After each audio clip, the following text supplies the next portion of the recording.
de esa sesión? Y bueno, de la sesión puedo sacar la conclusión de que fue una sesión tranquila, en base... ¿Por qué por ahí se explica que fue una sesión tranquila? Porque se vino trabajando mucho el presupuesto durante este tiempo. De hecho, yo creo que ayer lo dije que, o sea, que vino en un par de oportunidades, vino el secretario de Hacienda a dar explicaciones del caso, hizo correcciones en donde fueron dadas correcciones, evacuó dudas que por ahí se hicieron algunas correcciones, por ahí algunos pedidos de que hubo del bloque de la UCR Juntos por el Cambio, algunos pedidos que hubo y que muy amablemente Rodolfo, como siempre, y que tiene muy buena relación también con el bloque de Juntos por el Cambio, también como secretario de Hacienda, por supuesto, aparte de tenerlo nuestro, y siempre está dispuesto para informar, evacuar dudas, escuchar, porque una de las cosas muy importantes es escuchar en estos casos. Y yo creo que la misma opinión que por ahí podés llegar a tener vos, que fue una sesión tranquila, pero fue en base a todo el trabajo previo que se vino haciendo. O sea, acá no había secreto, había cosas que se sabía, sí sabíamos positivamente, y esto yo creo que lo expuse al principio, de que cuando hicimos la última comisión, que nos reunimos solamente todos los concejales, y donde emanamos el dictamen, donde nos dicen que si queríamos que hiciésemos el dictamen en mayoría, que eso no tenían más nada que preguntar, ninguna duda más que evacuar, sino tenían algunas cuestiones propias del presupuesto que por supuesto queda para la sesión, se ven más. Claro.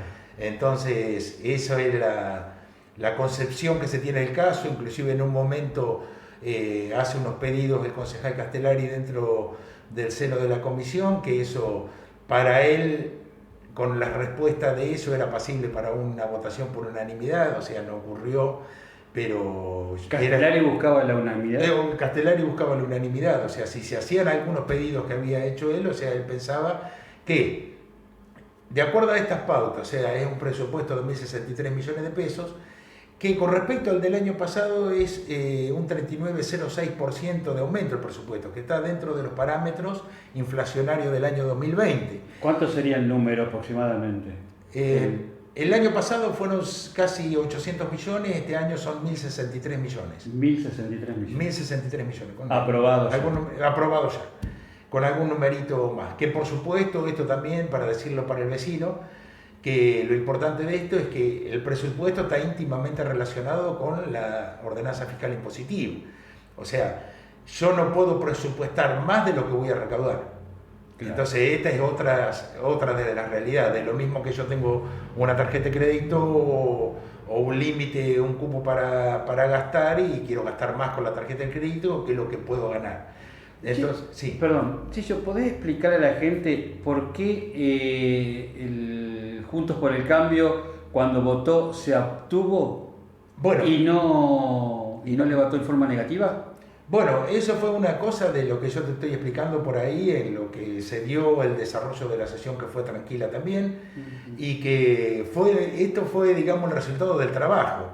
O sea, ¿por qué? Porque siempre tuvieron respuesta, también lo mismo que te digo, con el secretario de Hacienda tienen una relación que pueden íntimamente preguntarle dentro digamos, en cualquier momento, levantar el teléfono, llamarlo y deslindar dudas, como la pudieron deslindar a todas las dudas las 2 veces que vino, y que si en la última comisión, que dijeron todavía que no era necesario también llamarlo a Rodolfo en ese momento, se pueden sacar las dudas.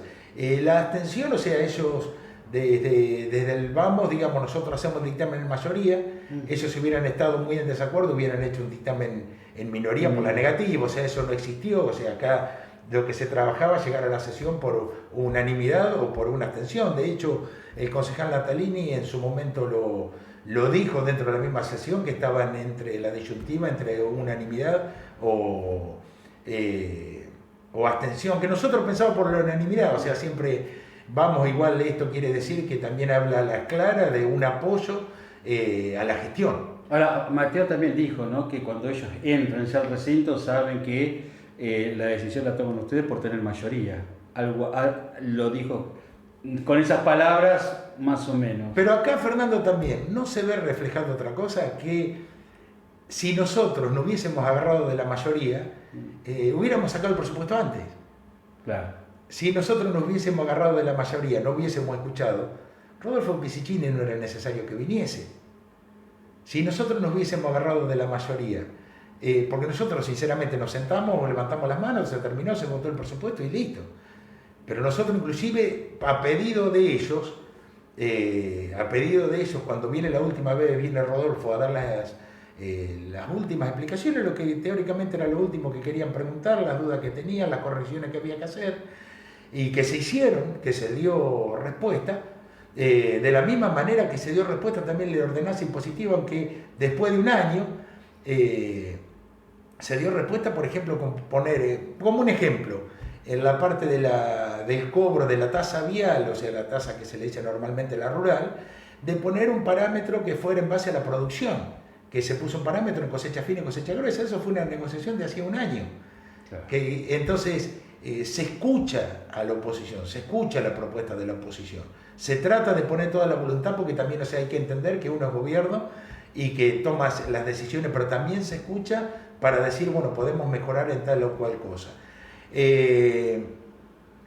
Entonces, lo que vos me preguntabas, me fui por las ramas y por ahí me salí de no hay problema. De la pregunta, era por qué se entraba al recinto y por qué se habían abstenido, y se obtienen, digamos, o sea, para dar la herramienta, dar en cierta medida, están dando el apoyo también de ellos, que había cosas que, por supuesto, o sea, cada bloque piensa o tiene una mirada sobre el presupuesto como lo puede llegar a mirar. Entonces acá tenían otra mirada, entonces como se tiene una abstención, una negativa, pero en base a esto es porque pidieron una semana más, eso fue pedido también de concejal Castellari por ahí en el seno de la comisión, y bueno, esa semana más se le dio.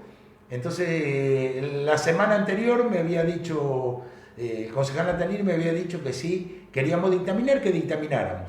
Pero a nosotros nos pareció procedente necesitar una semana más, una semana menos, que no se dilatara mucho más en el tiempo por los cambios de la estructura programática, lo podíamos esperar y lo esperamos. O sea, nosotros nos podríamos haber centrado, entró el presupuesto a fines de diciembre como tenía que entrar en tiempo y forma, los primeros días de enero nos sentamos, votamos, sale y se terminó. Gillo, con muchos números, con muchos porcentajes, muchos millones, muchos cientos de miles. ¿Es real todo lo que dijo? Lo que pasa es que lo ven desde otro enfoque. O sea, acá por supuesto que la oposición va a ver del enfoque que lo quiere mirar. O sea, yo creo que acá una de las cosas y los enfoques que se le dieron es, por ejemplo, que no hubo un enfoque más en salud. O sea, yo si querés te muestro dentro del mismo presupuesto o dentro del resumen que tenemos hecho del presupuesto, y te puedo, acá he hecho un cuadro comparativo sobre el que estuvimos trabajando. Acá tenemos un incremento en servicios no personales, que más esos servicios no personales van abocados mucho al tema de salud, o sea, incrementa el tema de salud. Acá lo vas a ver a los números que tenemos un incremento de un 98%. Que acá, fíjate, son los servicios no personales, que esos servicios no personales son la contratación de personal para distintos tipos de contrataciones, distintos contratos con todas las especialidades que tenemos dentro del hospital, más otras especialidades que se tuvieron que agregar, más otras áreas que se tuvieron que reforzar. O sea, si vos lo das con una mirada simplista de ver en el área de salud, era tanto el año pasado y ahora es tanto y no se invierte nada, vos lo vas a ver que, o sea, acá nosotros, por ejemplo, tenemos que acá se incrementó en un 27,10% del presupuesto total en salud.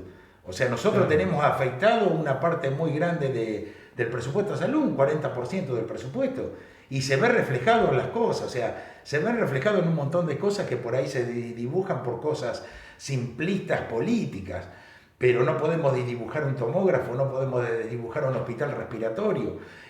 No nos pueden, como decir que políticas sociales, ¿por qué se destinaba? Pero eso se lo ve con una mirada. Políticas sociales hoy se amplió. Hizo mucho hincapié en ese presupuesto. En políticas sociales porque le quieren dar el hincapié de que en políticas sociales, o sea, lo interrelacionan con las elecciones y con el asistencialismo.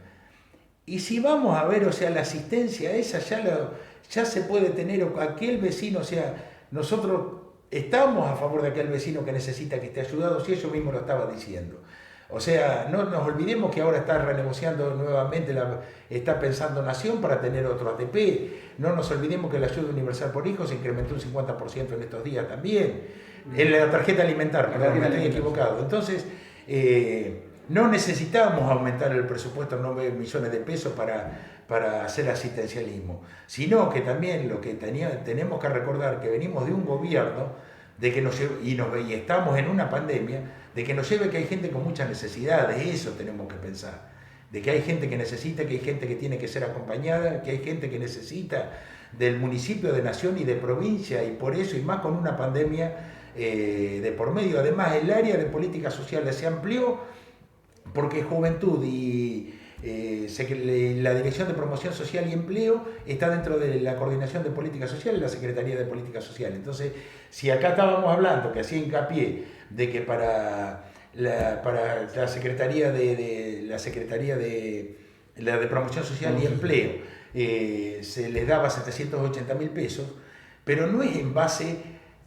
Se quiere confundir al vecino, no es que la Secretaría de Empleo le va a dar la plata al vecino o algo, no, la Secretaría de Empleo tiene que articular con el vecino que necesita trabajar, con las empresas y aplicar los programas que vienen del Ministerio de Trabajo y la Subsecretaría de Empleo y el Ministerio de Trabajo de la provincia también. Y eso es lo que se está haciendo. O sea, eso es lo que se está haciendo. O sea, la Secretaría de Empleo no está para poner una fábrica, sino para gestionar, como la Secretaría de Producción también, o sea, como la Dirección de Producción. Que la Dirección de Producción tiene que articular todos los medios, de todos los planes necesarios, y articular los medios para poder plantar una industria.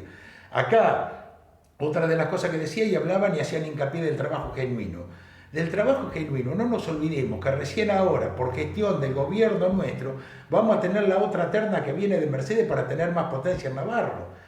Porque las instalaciones de la fábrica no se podían realizar porque no tenían potencia de electricidad. Y ahora en este gobierno, no cuando nos cobraron facturas desmedidas durante los 4 años de gobiernos anteriores, tarifa desmedida y no nos invirtió un mango.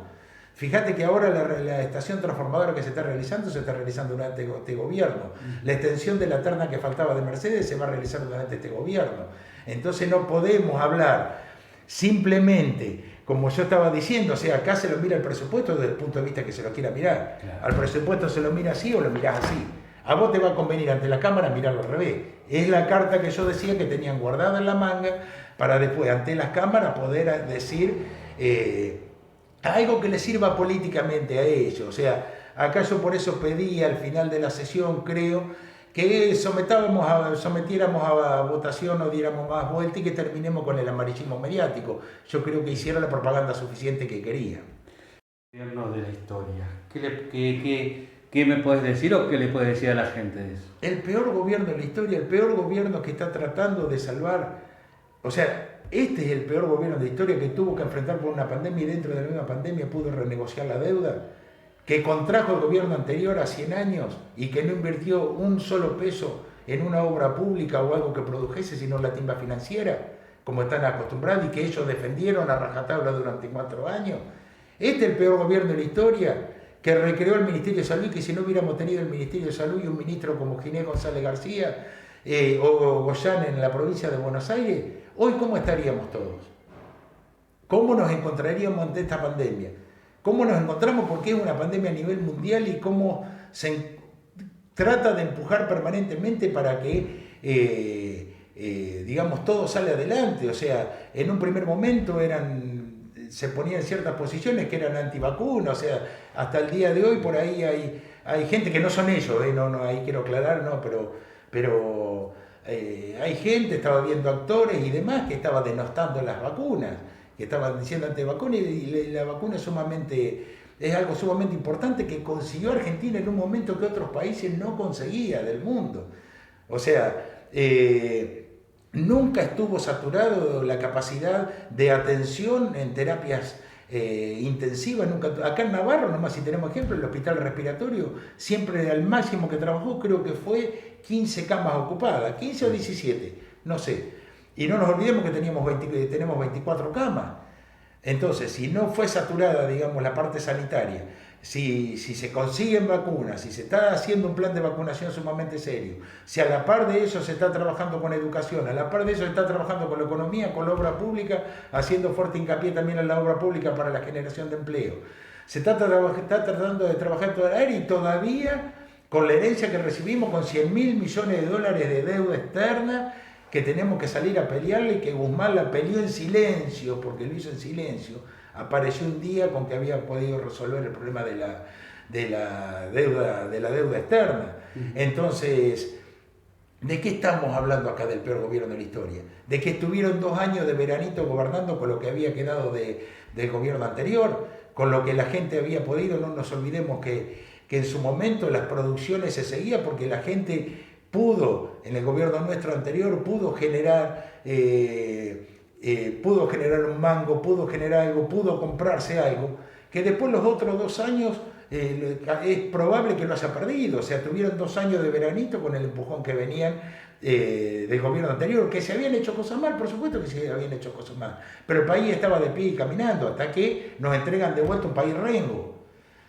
Entonces, ¿cómo vamos a hablar del peor gobierno de la historia? O sea, el gobierno está haciendo todos los esfuerzos necesarios para poder paliar toda esta situación dentro de una situación de pandemia. Claro. ¿Vos te crees que va a estar contento Alberto Fernández de haber recibido un gobierno con pandemia? Yo creo que en un peor escenario no podía ser y demasiado está haciendo sobre ese escenario que se encuentra. Todavía se objetaban cosas, por ejemplo, los gastos de la terminal. El gasto de la terminal, que hablaban en el 2020 de 24.000 pesos, ahora de 1.907.000, no nos olvidemos que el gobierno anterior nos mandó solamente el 30%, que después fueron hechos con fondos municipales y fondos gestionados del Ejecutivo. Mandó el 30% teniendo un compromiso firme, que fue parte de la compra de la terminal. Inclusive se hicieron agregados en la terminal, que esto está presupuestado para este año, que se tiene que hacer cosas que no estaban dentro del proyecto de la terminal. El hospital respiratorio se hicieron con fondos municipales, empezaron. Hasta que vino Kicillof y Kicillof fue mandando los fondos para solventar el gasto que había tenido el municipio. Entonces, nos encontramos con un montón de cosas. El plan de las 150 casas, que ya estaba prácticamente para licitar, no le dieron curso durante 4 años, sino antes de irse lo dieron de baja. Las 38 casas, los fondos que se necesitaban para la infraestructura, no solamente no le dieron curso, sino lo dieron de baja. Entonces no hablamos de un montón de cosas que hay que se hicieron con un gran esfuerzo municipal. Y hoy en día se puede decir, y que se hablan de los sueldos municipales son uno de los mejores de la provincia de Buenos Aires, se pagan en tiempo y forma. Porque no hay que hablar del pasado, porque se llegaron a pagar antes de que entrara a Santiago hasta en 5 veces o en más veces. Entonces, hoy se pagan en tiempo y forma, hoy son uno de los empleados mejor pagados de la provincia. Hoy se jactan de decir de que estuvieron pensando en el empleo municipal, o sea, el pedido que hicieron simplemente, ese mejoramiento estaba pensado por el empleado municipal. ¿Por qué? Porque se le da un aumento, ya que figura dentro del presupuesto, más las paritarias que se pueden dar durante el año. Porque yo no puedo decir que voy a dar un aumento si después tengo una inflación, ponele este año, decís, bueno, tener una inflación del 60%, bueno, tenés que ir a paritaria y tenés que dar un aumento de sueldo. Entonces siempre va a tener esa mejora el empleado municipal. Solamente un pedido de lo que se van a jactar que ellos consiguieron del empleo municipal es una cosa que a viva voces se está haciendo y que solamente querían que estuviera plasmado en un papel nada más para después capitalizarlo políticamente. Eso es la mirada. Yo creo que la abstención y la tranquilidad de la sesión se debe a un trabajo, que eso tengo que reconocer, que siempre tuvieron la voluntad de venir a sentarse, sea el día que se sentara, a sentarse para trabajar sobre el presupuesto, que se trabaja sobre todas las áreas, que se trabaja mancomunadamente, que tenemos resaltar también que tenemos un trabajo armonioso dentro de los senos de las comisiones y respetuoso de cualquiera de las comisiones, que no solamente se trabaja esto, estuvimos reuniéndonos también con los chicos de la Casa del Estudiante y ahora tenemos reuniones próximas de quien es presidenta de la Comisión de Educación, Alicia de Leosola, y que también respondemos a ella nosotros como concejales estando dentro de la comisión. Entonces también es abierto, o sea, las presidencias de las comisiones también las tenemos distribuidas en una forma equitativa. nos reunimos siempre en el plenario y bueno, rescatar eso de que tanto nosotros como ellos estamos todos sentados en el momento que tenemos que estar sentados y en el momento que tenemos que trabajar. Muy bien. Gillo, muchísimas gracias. Muchísimas gracias a vos, Fernando.